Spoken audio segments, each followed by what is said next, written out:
supposed to be a big speech on the economy, at least that's how it was touted anyway. But Donald Trump pulled a Donald Trump for the third time in a week, veering off message. This time in North Carolina, a state that I should note he won by a single percentage point in 2020. Now they're putting her on the covers of Time magazine. Her running mate, he wants tampons in boys' bathrooms. What happened to her laugh? That's the laugh of a crazy person. This incompetent socialist lunatic, the worst vice president in history. Kamala, you're fired. Get out of here. Go. Get out of here. That was the speech focused on the economy. I say third time in a week because, as you may remember, this was another attempt at a reset that really did not materialize. There was that glitchy, rambling 2.5-hour conversation that happened with Elon Musk on Monday, the news conference that happened in Mar-a-Lago last Thursday, and now we are told we are expecting another press conference tomorrow. Perhaps the former president will talk about what we saw him do earlier today. This is worth noting. He voted early in his home state of Florida. That comes after Donald Trump recently likened early voting to stealing the vote and has had mixed messages on it throughout his campaign.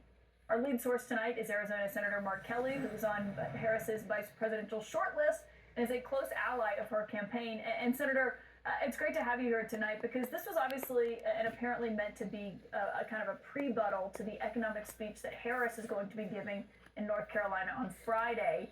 And given today, Trump claimed that she was going to copy his economic plan. How specific do you want her to be on Friday? Well, I expect her to be rather specific and focus on the issues that matter to the American people. I mean, we don't get that from Donald Trump, like ever. I mean, he is focused on name calling, saying things that people don't understand. His speech is now, sometimes slurred, and he's very hard to follow. And the amount of excitement that's behind the Harris-Walz campaign is just off the charts. Gabby and I were in Glendale just on Friday and got to experience that. And there's a tremendous amount of energy.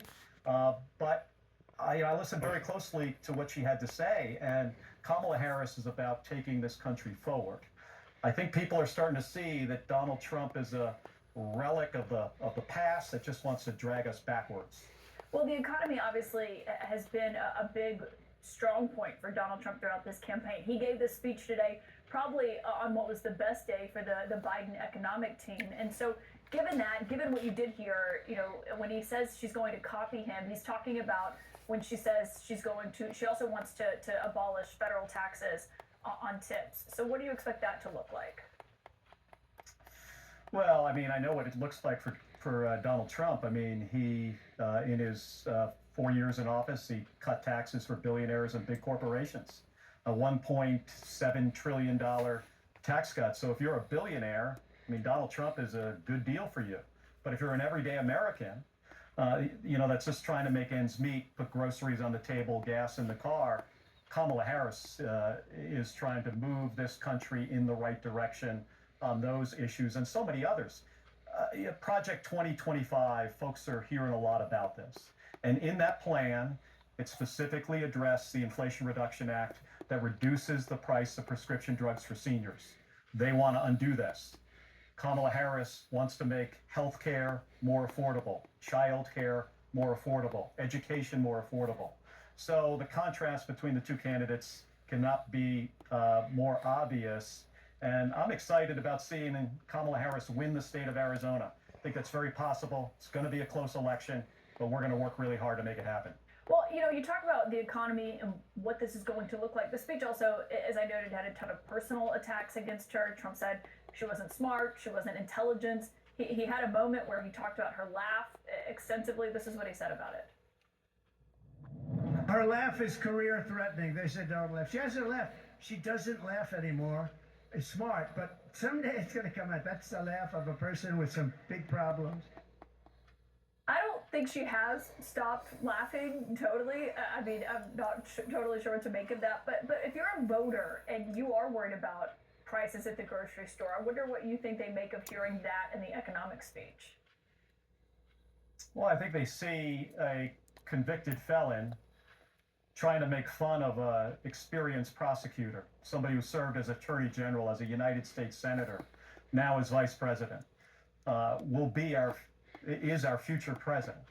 And I think they get it. I mean, that's all he has. I mean, all he has is insults, xenophobia, racism, taking away rights from women, fundamental rights.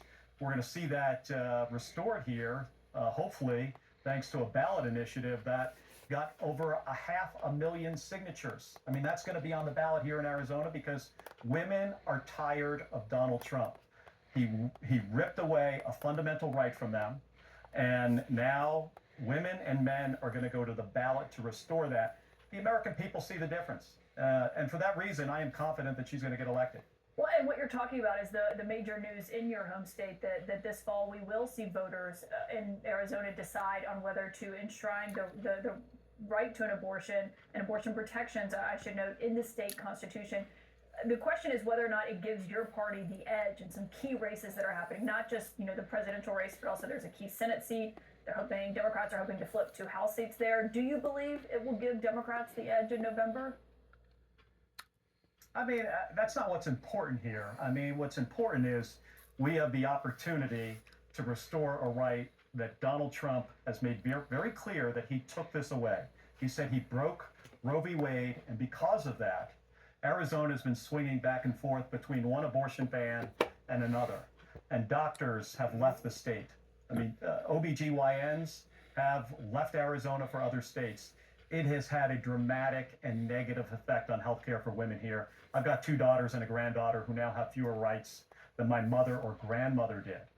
So this is an opportunity to restore those rights. Now, is it going to affect who shows up and votes? I hope so.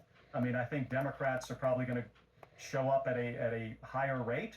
But statewide elections in Arizona, and this is a statewide election, just like my Senate race, governor's race, the presidential, they tend to be very close. So we have a lot of work to do.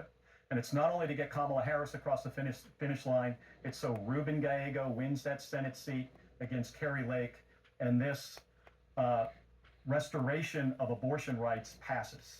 Do you have any issue with what the Arizona Supreme Court ruled today, that those pamphlets about the measure can refer to a fetus as a, quote, unborn human being? I think Arizonans are going to see through this. I mean, they know what's at stake here. They'll be able to read both sides of this ballot initiative, and they're clearly going to get it. Okay, let me ask you about Medicare for All, because you talked about what Harris's positions are now. You mentioned health care. One thing that she has gone after Donald Trump for is saying that he will repeal the Affordable Care Act if he gets back in office, or at least he'll try. This is what he said about that in North Carolina today. I'm going to keep the Affordable Care Act unless we can do something much better. We'll keep it. It stinks. It's not good. She goes around saying, oh, he's going to get rid of the health. No, I'm going to keep it unless we can come up with something that's better for you and less expensive for you. Otherwise, we're not doing it. And that is a point that she has gone after him on. He's claiming you won't do it. I think what his answer was kind of ambiguous. But when Harris ran in 2019 as for the Democratic nomination, she supported a version of Medicare for All, which is one of 4 positions, notable ones, that she says her campaign says she no longer supports. Do you think it would be helpful for the vice president to directly address voters about why her views have changed on supporting a single-payer health insurance system? Well, let me start with Donald Trump. I mean, could anybody really understand what he's talking about there, and how he swings wildly back and forth incoherently between one position and another? I mean, it's rather comical, and it's certainly hard to follow. I think what Kamala Harris stands for, and has always stood for, is that the American people have access to quality, affordable health care. That's why she was behind the Inflation Reduction Act that helped bring down the price of prescription drugs for seniors. Insulin at $35 a month. Insulin used to cost American families hundreds and hundreds of dollars a month. And it's because of her leadership that the American people have more affordable prescription drugs, especially seniors. Out-of-pocket expenses are coming down to $2,000 a year. Donald Trump wants to take that away from the American people. not only has he talked specifically about the Inflation Reduction Act and why he wants to repeal it, but his Project 2025 as well, that the American people are just learning about, that's one of the platforms in that in that plan, along with a lot of other bad things. I have to ask you about something before we go that confounded me personally, what I heard about it yesterday, which is that the former governor of your home state, Doug Ducey, who Trump pressured to overturn the 2020 election, famously said yesterday he's going to vote for Trump despite that. He's also going to vote for Carrie Lake for that Senate seat in Arizona. She's also an election denier. What do you make of that announcement? Yeah, I heard that yesterday as well. I don't get it.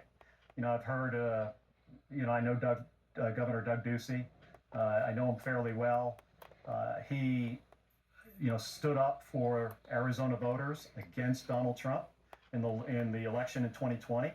I give him a lot of credit for doing that. It was not an easy thing to do. But to see him do a 180 now and support the guy that tried to disenfranchise millions of Arizonans and disenfranchise our democracy, I just don't understand it. Senator Mark Kelly, thank you for your time tonight. Thank you, Caitlin. Up next, we are digging into brand new